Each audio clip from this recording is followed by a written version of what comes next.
pesan antum untuk musyrif dan mahasantri, dan juga harapan antum kepada mudir, pengasuh, murabi dan juga ma'had ke depannya seperti apa?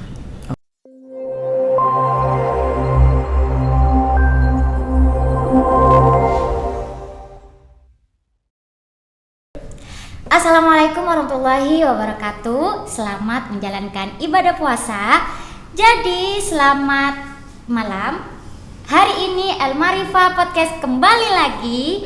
Dan kita perlu mengapresiasi ya, karena sebelumnya sudah beberapa selang waktu yang lama podcast ini vakum karena ada beberapa hal, ada beberapa alasan, kesibukan Unity dan lain sebagainya. Jadi untuk sebelum kami memulai podcast ini, mari kita khususkan membaca Al-Fatihah untuk almarhum mudir kita Yai Muzaki, supaya beliau mendapatkan tempat yang layak di sisinya. Al-Fatihah. Amin ya rabbal alamin. Oke, jika sebelumnya kita sudah pernah membahas terkait mahasantri, terkait bagaimana kita memanfaatkan media digital dan juga sosial media, dan khusus di podcast pada kali ini kita akan membahas salah satu aspek yang juga menunjang branding ma'had ya, yaitu alumninya. Jadi kita akan membahas terkait kiprah alumni. Seperti yang kita ketahui, sebenarnya ada banyak sekali alumni-alumni yang hebat dan juga sudah memiliki kiprah yang luar biasa ya di luar sana. Namun pada hari ini kita sudah mendatangkan dan juga sudah hadir beliau bersama kita pada malam hari ini, yaitu beliau pernah menjadi musyrif di MSAA selama 3 tahun dan juga menjabat sebagai murabi selama 1 tahun. Beliau adalah Ustadz Reza. Waalaikumsalam warahmatullahi wabarakatuh. Oke Ustadz, bagaimana kabarnya Ustadz? Alhamdulillah, baik sekali. Puasanya lancar Ustadz? Masih alhamdulillah tidak bolong sama sekali. Kalau bolong itu perlu dipertanyakan Ustadz. Kalau mungkin sakit Ustadz ya, sakit sakit atau uzur syar'i yang lain. Iya, betul. Terima kasih Ustadz karena sudah menyempatkan waktu untuk datang di podcast kita di El Marifah. Jadi antum kan sebagai alumni di sini. Jadi kami mau mendapatkan kisah inspiratif dari kiprah alumni MSAA. Jadi kami mau mendapatkan cerita bagaimana sudut pandang seorang alumni hebat di MSAA. Oke, udah mulai nih? Iya dong Ustadz, kita sudah mulai Ustadz. Langsung? Oke, langsung Ustadz. Aduh. Jadi untuk sekarang ini antum boleh diceritakan nih ke kita kesibukan antum sekarang lagi ngapain aja dan antum lagi di mana? Oke. Kiprah alumni ya ini ya? Iya Ustadz. Oke. Saya sekarang sibuk ngajar. Saya sebagai guru BK di salah satu SMP swasta yang santrinya itu hafidz Quran semuanya. Masya Allah. 1000 lebih santrinya. Berarti SMP lumayan ya Ustadz ya ini? Lumayan banyak santrinya, iya tuh. Saya sebagai guru BK di sana dan saya juga sebagai guru ngaji private untuk anak usia SD kelas 2 itu usia berapa ya? 8 lah ya? 8, iya. 7 sampai 8. 8, dia usia 8, saya private. Private-nya dia dan orang tuanya. Jadi private ngaji untuk anak dan orang tuanya. Itu aja kesibukan saya. Satu paket. Paket, iya. Dan orang tuanya dua-duanya. Ayah ibu. Ayah, ibu dan anak. Jadi private ngaji satu keluarga. Itu anaknya hanya satu anak atau semua anaknya yang dibawa? Masih satu. Oh, masih kakaknya. Yang umur 7 sampai 8 tadi. Iya. Ustaz. Hebat sekali berarti Ustaz. Alhamdulillah. Ada lebih banyak alumni muslim-muslimat yang lebih hebat daripada saya. Soalnya saya harus nyambi, tahu nyambi kan? Nggih. Iya, saya juga harus mengikuti kuliah S2 saya. Jadi saya harus banyak membagi waktu dengan kerja saya. Akhirnya saya tidak mengambil pekerjaan-pekerjaan yang tidak memperbolehkan saya kuliah. Sebenarnya banyak job-job tawaran-tawaran yang bisa dilakukan, tapi yang bisa dilakukan dengan kuliah, nyambi kuliah, ya jadi guru di sekolah ini gitu. Banyak sekali musrif-musrifah yang berkiprah di luar sana sangat sukses sekali. Banyak, punya PT ada, jadi kiai banyak, banyak lagi. Jadi kepala sekolah banyak, wakil kepala sekolah banyak, punya madrasah pondok jadi neng atau jadi gus banyak, CEO ada, banyak sebenarnya dari semua lini kehidupan. Ada aspeknya masing-masing ya Ustadz ya. Iya. Tadi antum mention kalau antum jadi guru BK. Iya, betul. Jadi guru BK itu kalau boleh saya menilai itu sepertinya mirip-mirip lah Ustadz, bagaimana antum menghadapi dulu mahasantri antum. Oh, sangat. Bagaimana iya. antum menghadapi musrif antum dulu pas jadi murabi. Ya.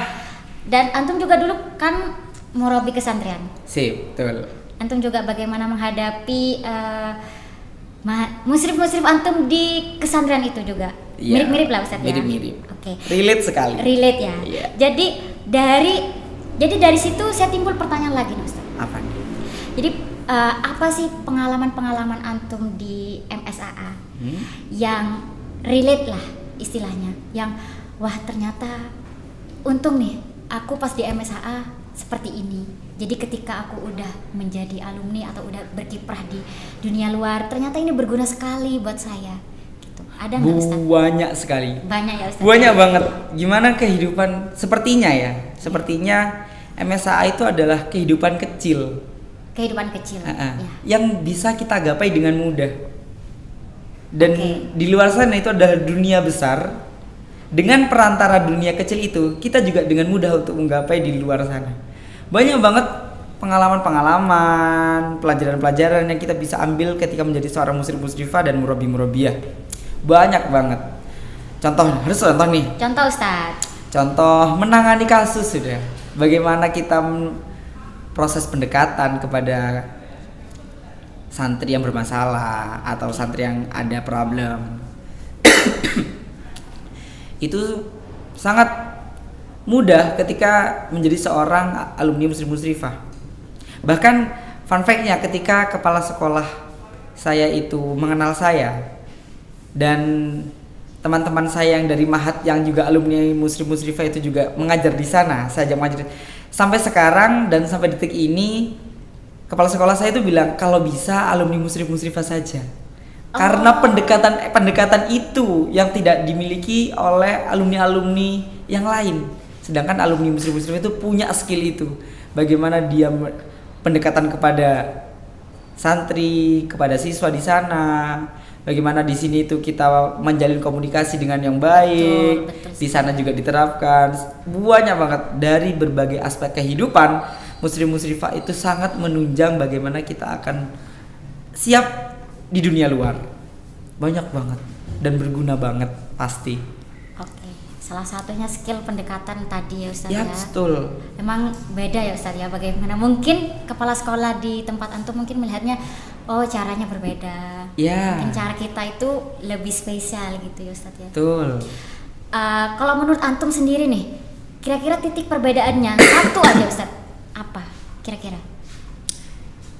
Ikhlasnya. Ikhlas, betul sekali, ikhlas yang Ikhlasnya. Ikhlas bener-bener banget Ustaz. Kalau kita dididik untuk berkhidmah ya. Betul. Kita dididik untuk ikhlas, apapun yang terjadi kita siap di garda terdepan. Benar banget Ustaz, benar. Itu loh yang tidak dimiliki oleh lulusan-lulusan di kampus-kampus sebelah, lulusan-lulusan di asrama-asrama sebelah. Jadi muslim-muslimah itu unggul di sana. Ketika ada apa-apa, dan fun fact-nya juga kepala sekolah itu bilang kok anak UIN muslim-muslimah itu kok tidak pernah bilang tidak bisa ya Pak. Semuanya itu pasti bisa dilakukan dan insya Allah diusahakan. Bilang seperti itu semuanya. Akhirnya kepala sekolah itu senang. Dapat job ini, insya Allah kami usahakan. Iya siap. Jawabannya hanya itu. Tidak, saya tidak bisa ini. Tidak ada jawaban seperti itu. Memang ikhlas dan serba bisa. Itu loh. Hebat.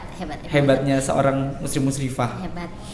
Dan memang skill atau teori-teori pendekatan atau yang lain sebagainya memang banyak ya Ustadz ya, pembelajarannya Ustadz. Cuma banyak. Ikhlas itu memang titik susah. kunci. Iya. Betul sekali Ustadz. Ikhlas. Oke. Memang ikhlas itu everything ya Ustadz. Iya betul. Oke. Sepertinya kalau mendengarkan dari cerita antum nih Ustadz ya, Yes. seperti antum sangat enjoy sekali ya menjadi musrif dan juga murabbiyah. Sangat Enjoy sekali. Oke. Jadi boleh nih diceritakan menariknya menjadi musyrif atau mungkin jadi murabi ketika antum menjabat. Itu boleh diceritakan Ustaz. Yang menariknya banyak sekali. Banyak terus ya dari tadi. Banyak. Karena gimana ya? Kayaknya itu sebuah berkah ya. Berkah, alhamdulillah. Salah satu deh Ustaz yang paling di hati antum, yang paling gini sebenarnya yang paling enak ya. Di MSA paling enak itu, posisi paling enak itu sebagai musrifah loh. Paling enak, posisi paling nyaman. Jadi mahasantri disuruh, jadi murabi ngontrol, jadi musrifah itu nyuruh. Enaknya. Temennya banyak dan kerja satu digotong bareng-bareng. Kalau kita mahasantri ya, kan kita kerja ya kita kerja sendiri. Iya. Kita buat makalah sendiri. Untuk diri kita sendiri. Untuk diri kita. Sedangkan sebagai seorang murabi-murabbiyah, karena ada beban tugas yang harus dia selesaikan mandiri secara dia sendiri, entah itu laporan, entah itu ngerekap, itu juga akan dia bekerja sendiri. Sebagai musrifah enaknya kerja satu dibarengin gitu, bareng-bareng semuanya, apa-apa bareng-bareng lagi. Makanya satu divisi itu gak satu orang isinya ya? Iya. Minimal dua dan kerjanya juga bareng-bareng. Apa taklim Quran meskipun divisinya 2. Yang jaga taklim Quran semuanya. Betul. Kesantrian, musrifah kesantrian 2 atau 3, 4 lah ya paling banyak di Madinah Putri. 4. Yang kerja semuanya, betul. Gitu, enaknya gitu. Itu yang paling enak. Jadi seorang musrifah itu adalah posisi paling nyaman. Kalau dibilang apa sih enaknya gitu ya. Enak sekali. Apalagi dengan latar belakang dulu saya adalah mahasiswa psikologi ya. Yang semester 1, semester 2 itu saya belajar tentang sosiologi dan antropologi, pendekatan, komunikasi seperti itu. Itu sangat relate bagaimana saya menangkap secara langsung teori-teori yang saya pelajari dalam kelas. Saya tangkap langsung di dalam kehidupan mabna. Khususnya. Iya. Maksudnya saya melihat mahasantri seperti ini, modelnya mahasantri seperti ini, adaptasinya seperti ini, komunikasinya seperti ini, model pendekatannya kayak gini nih. Itu sangat relate sekali dalam kehidupan yang ada di Mabna. Apalagi semester 2, semester 3 itu sepertinya saya ada mata kuliah psikologi kepribadian. Tambah lagi itu ilmunya. Makanya saya tertarik menjadi seorang musrif itu karena itu. Objek saya untuk mendalami materi-materi dalam kuliah itu langsung kelihatan di mata gitu. Gini loh. Saya coba praktek. Sangat relate sekali dalam kehidupan ini apa yang dari teori-teori psikologi itu gitu loh. Dan emang betul antum menemukan.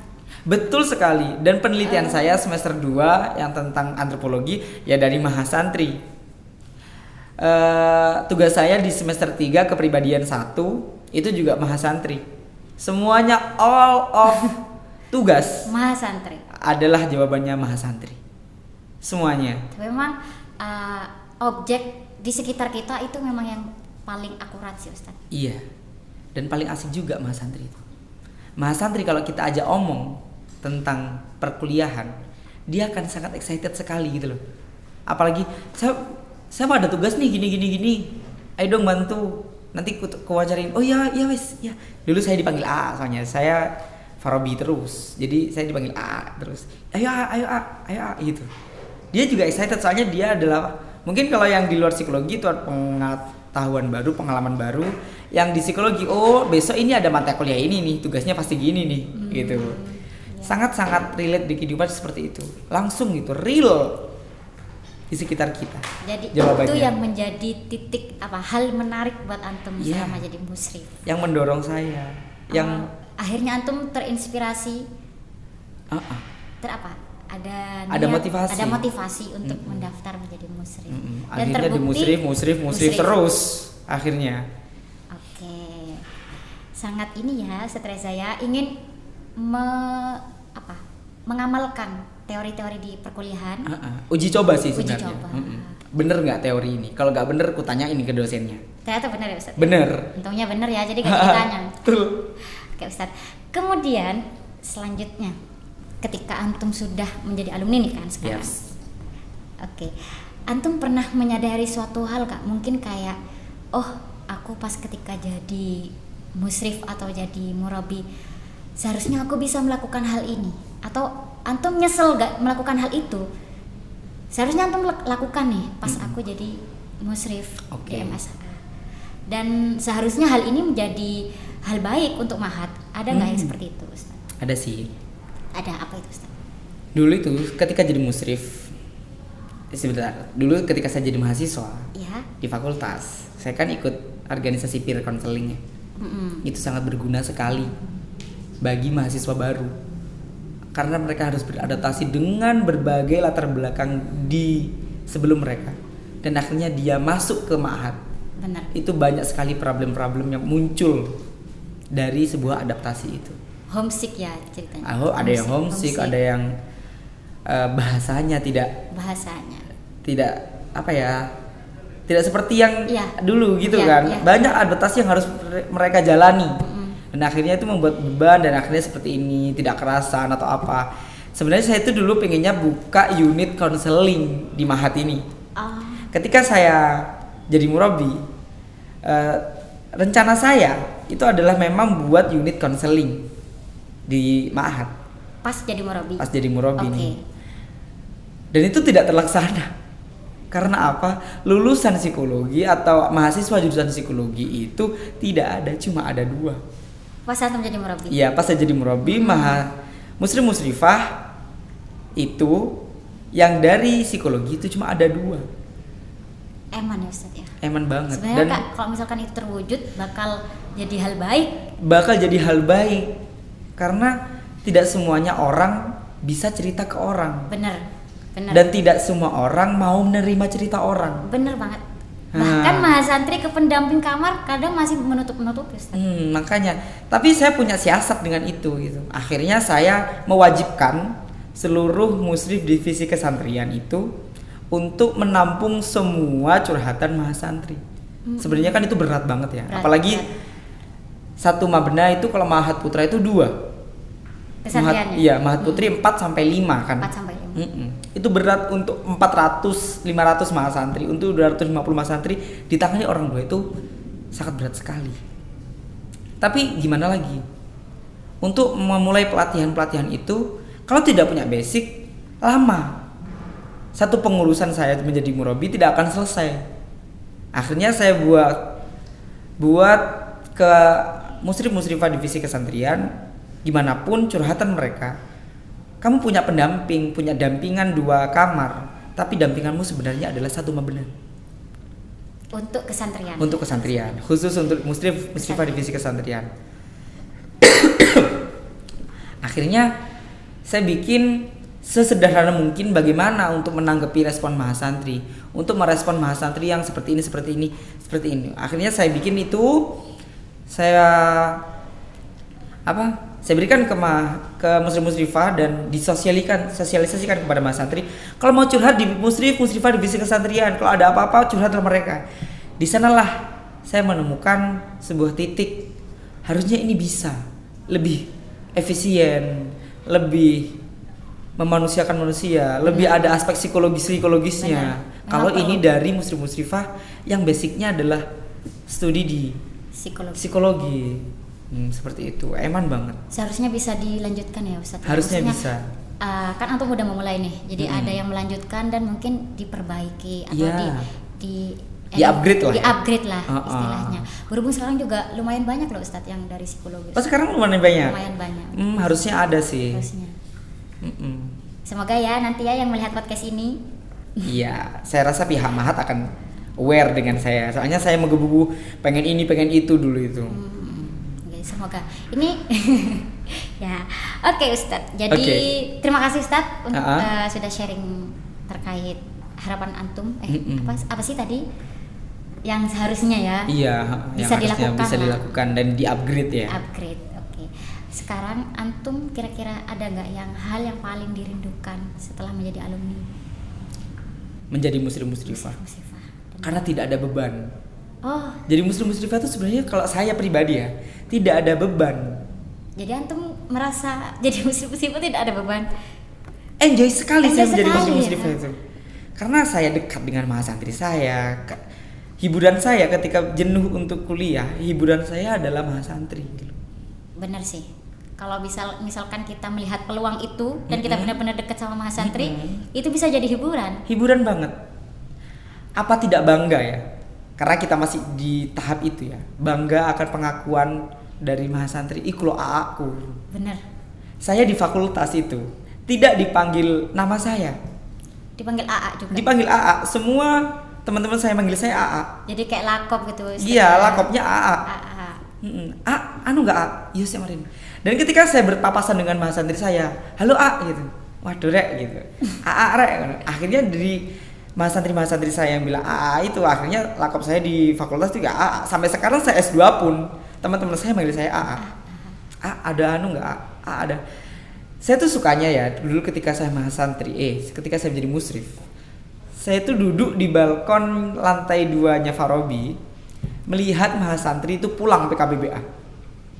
Dengan senda gurau mereka untuk kembali ke Ma'had. Saya suka melihat mereka tertawa-tertawa, congkrok-congkrokan. Terus, ya lah pak gitu kadang-kadang. Satisfying ya Ustaz ya istilahnya. Iya. Dan bikin candu. Saya suka banget lihat mahasantri itu bergurau jalan. Farabi kan Mabna paling jauh ya.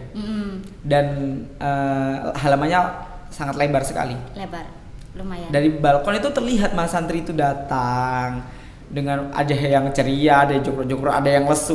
Itu saya seneng lihat itu. Ada yang sendirian, ada yang murung, ada yang aduh apa sih gitu. Ada yang nenteng makanan. Banyak, itu pasti soalnya.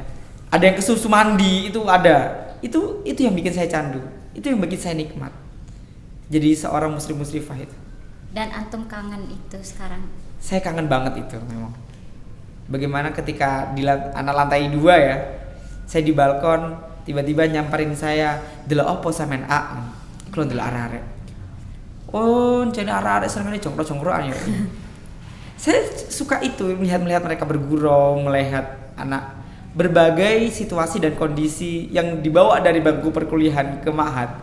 Itu saya tahu. Oh, berarti nanti malam ketika ada mahasantri seperti ini, misalkan ada mahasantri yang punya problem dia murung atau apa gak diguyoni gak mau, saya samperin nanti malam. Ada apa? Kenapa? Itu bahan sebenarnya. Itu yang saya suka sebenarnya. Saya punya bahan untuk berinteraksi dengan teman kamarnya, dengan satu orang ini. Ketika malam hari, dari sore hari ketika saya lihat dia pulang PKBBA itu. Oh, berarti antum langsung notice nih. Oh, anak ini nih murung nih. Nah, itu loh aspek psikologisnya. Kalau yang sudah belajar kepribadian kayaknya sudah notice nih. Oh, ini something problem, something yang harus difixkan ini. Kenapa? Emang beda ya antara psikologi dan yang lainnya tuh beda sepertinya. Mungkin ada kepekaan ya. Kepekaan. Kalau di psikologi itu kepekaan itu dilatih, ditambah ilmunya gitu. Jadi lebih akurat gitu loh. Oh, ini ada something yang harus diselesaikan. Jadi udah ketahuan kayak dari jalannya, mungkin dari ekspresi wajahnya. Dari wajahnya yang tipu-tipu pun kita sebenarnya sudah tahu bahwa meskipun anak ini menipu ya Ustaz ya. Nggak apa-apa kok, padahal dia punya something harus diselesaikan. Gitu. Pernah gak antum pas pendekatan sama mahasantri terus kayak antum merasa gak berhasil nih untuk tahu problem? Pernah ya? Pernah. Dari trial yang ada gitu loh, kita menjadi tahu bagaimana cara mendekatinya. Sebenarnya saya itu dengan mudah mendekati anak itu ketika saya ajak ngobrol dulu. Bagaimana cara ngobrol dia dengan saya. Kalau sudah merasa dia terbuka dengan saya akan mudah untuk mendapatkan apa yang something problem apa yang dia rasakan. Enak banget ketika saya kuliah, sangat berguna gitu loh. Ketika saya belajar psikologi, ada problem, itu sangat berguna. Dan itu juga berdampak kepada mahasantri saya. Dia merasa nyaman, dia merasa menggebu-gebu semangatnya ketika membela Mabna. Itu yang saya bangun. Yang saya bangun ketika menjadi seorang musyrif divisi kesantrian adalah bagaimana Mabna saya itu menjadi Mabna yang paling unggul. Betul, Ustaz. Kompetitif itu saya bangun banget. Kekeluargaan itu saya eratkan, kompetitif saya tingkatkan. Akhirnya mereka punya kenangan di Mabna itu. Bener. Jadi ada yang dikenang nanti. Jadi enggak yang ya udah lewat gak gitu ya Ustaz. Ya udah aku ikut aja. Yang penting lulus gak gitu ya Ustaz. Enggak. Jadi saya menciptakan nuansa seperti itu di dalam Mabna saya. Keluarga harus raket, harus sangat erat sekali, kompetitif harus ditingkatkan. Karena dulu banyak banget ya lomba-lomba antar Mabna itu. Iya. Kalau nggak menang itu sebenarnya saya malu gitu. Saya sebagai seorang kesantrian yang selalu mengunggulkan mahasantri saya harus menang. Dengan cara apa? Kekeluargaannya saya pupuk dulu, erat. Akhirnya potensi-potensi itu terlihat. Benar. Ketika kita sudah erat, kita sudah enak gini ngomongnya sama mahasantri, potensi-potensi mahasantri terlihat semuanya. Akhirnya ketika ada lomba, saya sudah tahu harus menunjuk siapa sebagai delegasi. Benar. Nggak harus yang pusing masih cari siapa. Iya betul, seperti itu. Dan kompetitifnya dilatih terus. Ketika latihan-latihan mereka kan juga berkeluh kesah, entah berkeluh kesah ini, berkeluh kesah itu. Akhirnya kita semakin erat. Itu yang bikin mahasantri terkesan dan terkenang akhirnya. Iya, emang dalam situasi apapun, kekeluargaan itu yang nomor satu sih Ustaz. Betul sekali. Dalam suatu organisasi pun, ketika semuanya sudah mempunyai skill atau potensi, tapi tidak saling memiliki, tidak ada rasa memiliki, tidak ada rasa kekeluargaan. Contoh kecilnya di sebuah organisasi, itu nggak mungkin totalitas, nggak maksimal. Jadi yang pertama memang harus kekeluargaan, udah paling bener udah kekeluargaan. Jadi kayak ini mabnaku, ini ma'hadku. Ya betul. Jadi kayak jadi musyrif, jadi akhirnya enjoy. Sepertinya antum kekeluargaannya udah kayak cinta banget sama ma'had aja. Aduh, cinta mati saya kayaknya. 1-10 berapa? 100. Gak bisa 1-10, kurang 100. Ya Ustaz ya, Masya Allah Ustaz. Apa yang kuberikan, apa yang kurang masih an. Soalnya banyak banget hikmah. Benar. Dari sebuah khidmah. Kita kembali kepada kata khidmah. Banyak sekali hikmah dari sebuah khidmah. Iya. Hikmah dibalik khidmah. Iya, betul sekali. Quote of the day. Soalnya banyak banget gitu loh. Iya, kayak kalau misalkan kita ceritakan di sini kayaknya nggak cukup ya Ustaz ya podcastnya ini. Bakal berjilid-jilid ini podcastnya ini. Ini masih satu alumni loh ya. Masih satu alumni.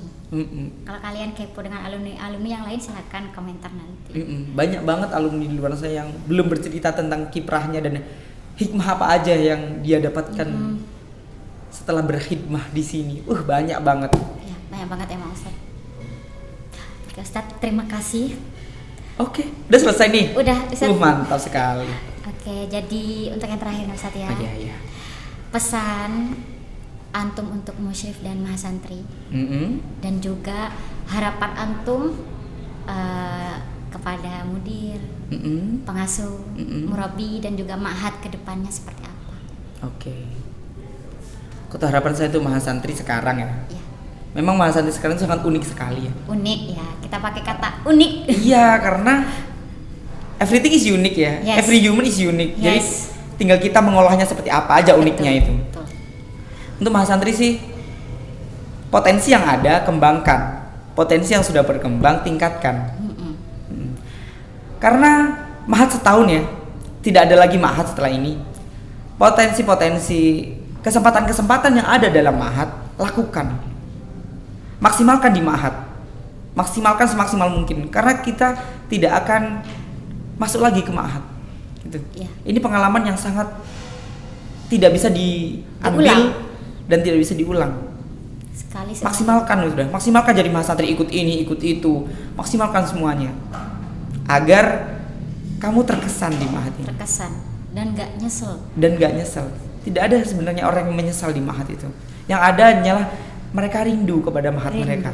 Mereka rindu dengan teman kamar mereka.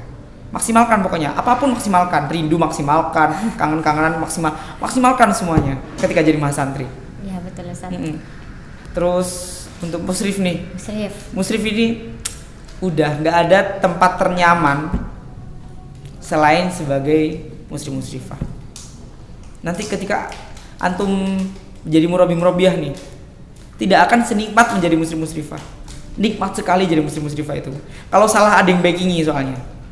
Betul. Soalnya tidak ada yang salah dalam pengerjaan project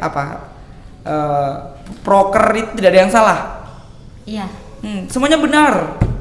Yang salah pasti murabi-murabiahnya. Kalau gitu ya Ustaz ya? Iya, makanya jadi muslim-muslim itu enak soalnya backingannya murabi-murabiah. Namanya yang membawa nama muslim-musrifah murabiahnya. Iya. Murabi-murabiah. Jadi santai aja jadi muslim-musrifah itu. Pasti benar apa yang kamu lakukan. Nanti yang disalahin murabi-murabiahnya. Jangan overthinking ya. Jangan takut salah jadi muslim-musrifah itu. Lakukan aja selagi itu enak kepada mahasantri, enak kepada muslim-musrifah, dan semakin dekat mereka berdua, lakukan. Karena yang backingin kamu murabiah gitu loh. Lakukan aja dulu. Lakukan aja dulu. Selagi itu baik ya Ustaz ya. Gitu. Daripada gak ngapa-ngapain. Daripada nggak ngapa-ngapain. Nanti jadi muslim-musrifah malah jadi beban. Kan nggak pantas ya. Iya. Sebagai seorang pendamping itu harus mendampingi secara totalitas. Ikhlas. Dan ikhlas. Totalitas tanpa batas ikhlas. Ya, betul. Itu. Ya. Harapannya sih kita itu sudah ada budaya ya. Kita sudah ada budaya dengan berbagai macam latar belakang yang ada, dengan budaya yang sudah lama kita bentuk, kita bangun, kita susun rapi. Tolong itu dijaga. Karena kalau budaya-budaya itu hilang, ruh ma'had itu juga akan hilang. Dan ketika kita kembali ke ma'had, kita akan merasa asing. Kalau budaya itu tidak dijaga, budaya nyuci piring bersama, budaya makan talaman, sesederhana itu ya Ustaz. Budaya kita ngerjain muadaah bareng mungkin, budaya gunting-gunting kertas bareng, itu budaya loh. Kalau itu tidak ada, hilang, terkikis, kita sebagai alumni ketika kita datang ke sini, kita akan tanya, loh kemana kegiatan seperti ini, mana kegiatan seperti ini, kok musrifah sekarang nggak gini ya. Itu kalau kita datang dengan keadaan seperti itu kan kita merasa asing ya. Kalau kita datang dengan keadaan yang seperti itu, kita akan tidak merasa asing dan tidak canggung untuk membantu. Benar. Gitu loh. Itu budaya-budaya yang bagus, tolong dipertahanin ya. Karena dari situ sesederhana itu kita akan timbul kekeluargaan. Iya, ya gak betul. sih Ustadz? Intinya dari kebersamaan. Intinya di ma'had itu kekeluargaan is number one. Sangat urgent sekali itu memang. The core of the core. Core dari sebuah ma'had itu adalah kekeluargaan. Iya. Ruhnya seperti itu. Jadi budaya-budaya itu tolong dijaga. Dan kepada pemegang kekuasaan ya, pada pengasuh, para staf yang kami tunggu-tunggu barokahnya, kami nanti-nantikan petuah-petuah beliau. Sebenarnya menurut pengasuh itu tidak ada yang tidak mensupport kegiatan muslim-musrifah, semuanya mensupport. Akan tetapi kita yang mensupport itu takut untuk bilang sebenarnya kita itu ada ini loh. Kita itu takut untuk bilang itu sebenarnya pada muslim-musrifah itu. Takut didukung murabi-murabiahnya yang enggan menyampaikan kepada pengasuhnya, akhirnya tidak terlaksana apa itu yang kebaikan-kebaikan itu. Murabi-murabiah itu harusnya menjadi jembatan kepada pengasuh. Pengasuh itu pasti aware, pasti mendukung kalau kegiatan itu baik dan pasti mensupport. Mohon pada pengasuh untuk selalu mensupport para muslim-musrifah, karena hakul yakin saya pengasuh-pengasuh itu pasti mensupport kegiatan-kegiatan baik yang dilakukan oleh muslim-musrifah. Hanya perlu disampaikan saja. Hanya perlu disampaikan. Mungkin kalau nggak disampaikan ditanya mau ada apa mbak gitu. Baru itu terbuka muslim-musrifah murabi-murabiah itu. Memang budayanya emang harus ditanya kayaknya Ustaz. Dan itu budaya yang tidak perlu seharusnya tidak di. Itu budaya baru-baru ini sebenarnya. Dulu itu kalau kita rapat 1 bulan sekali bersama dengan pengasuh dan murabi-murabiah, itu kita pasti nyampain, Ustazah ngapunten kalau ada seperti ini kami melakukan ini, benar apa salah, kami sudah melakukan ini, koreksinya seperti ini. Nanti akan di feedback baik oleh pengasuh. Dan oh mbak gini, oh mas gini loh gini loh teh gitu, pasti gitu. Soalnya beliau sudah tahu kita sebagai orang yang pintar, kita sudah melalui seleksi loh ya, pintar, berpengalaman, kita sebenarnya sudah punya taktik-taktik, strategi, belum diselesaikan aja, belum dilaksanakan aja strategi itu gitu loh. Iya betul Ustaz. Jadi memang harus disampaikan supaya Mahat ini lebih inovatif, Iya betul. tidak membosankan, Betul sekali. tidak boring gitu, Ustaz, Tidak ya. boring. Jadi biar asik gitu. Asik, Ustaz. nyaman dan asik. Nyaman dan asik. Heeh. Dan kekeluarganya tetap dapat. Dapat seperti itu. Ustaz. Kita sudah cukup lama sepertinya Ustaz talking ini. Iya. Jadi kami dari UPKM Al-Marifah mengucapkan terima kasih banyak untuk Ustadz Reza. Siap, yang sama-sama. sudah menyempatkan jauh-jauh. Enggak jauh. Iya kan ini hiperbola Ustadz. Oh iya. Hiperbola. Tidak ada kata jauh untuk Mahat. Aduh. Apapun yang disuruh Mahat saya gas aja udah. Ikhlas, pokoknya. totalitas tanpa Ikhlas, batas. totalitas tanpa batas sudah. Ya, hikmah dibalik hit. Pasti banyak hikmah Iya, memang, Ustaz. di balik sebuah hikmah. Jadi memang yang kita cari adalah barokahnya Ustadz Ya, ya. betul. Jadi nggak ngitung jauh, Enggak, dekat. apa itu? Apa sih? Apa sih? Jarak apa sih Ustadz? Apa sih cuma Iya. jarak Iya. bisa ditempuh. Ya betul Ustaz.